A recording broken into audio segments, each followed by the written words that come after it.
This was a bad decision. The governor made a bad decision.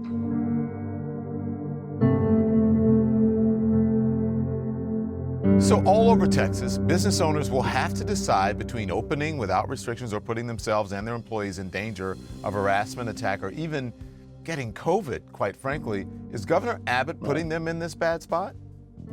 Yes, he is, and it's going to lead to a lot of chaos, confusion, and conflict.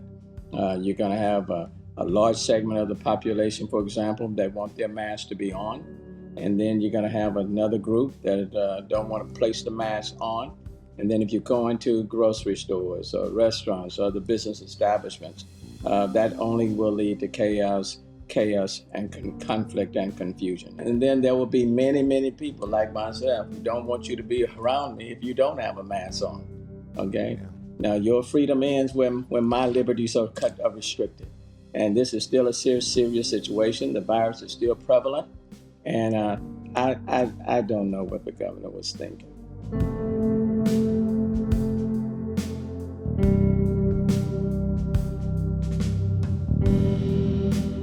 Effective next Wednesday, all businesses of any type are allowed to open 100%.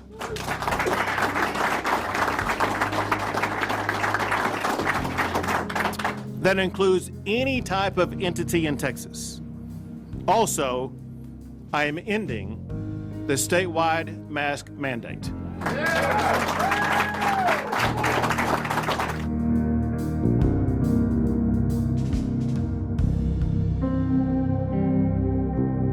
I've heard from a number of businesses across the city, and they are saying to their customers, to their patrons, to their employees, we want you to keep your mask on. They just don't feel comfortable at this point in time telling people to come into their establishments without the mask. And I appreciate them.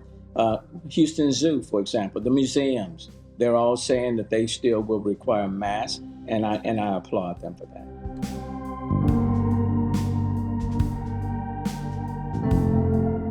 This is not the time to give up. This is not the time to promote more infections, to promote more hospitalizations, to promote more deaths for the sake of political expediency. Rescinding of restrictions doesn't come with any reduction in the virus's contagiousness. The county judge and myself sent a letter to the governor before he made his pronouncement. The same situation in Austin and San Antonio. We all wrote the governor ahead of time when we thought he might be leaning in that direction, and asked him not to do this at this time. So the reality is that people are still being impacted. People in this city, I don't care who you are literally suffering because of this virus.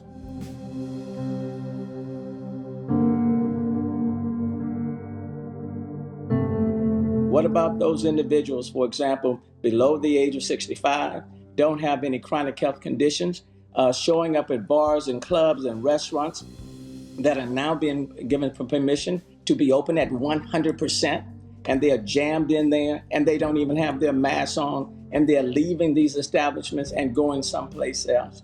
So, this was a bad decision. The governor made a bad decision. And what I would say to him, look, you can make a bad decision, doesn't mean you have to stick with it.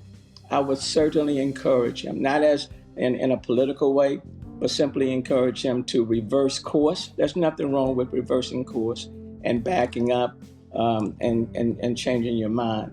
But this decision, this is bad, and it will be a life-threatening decision for many people.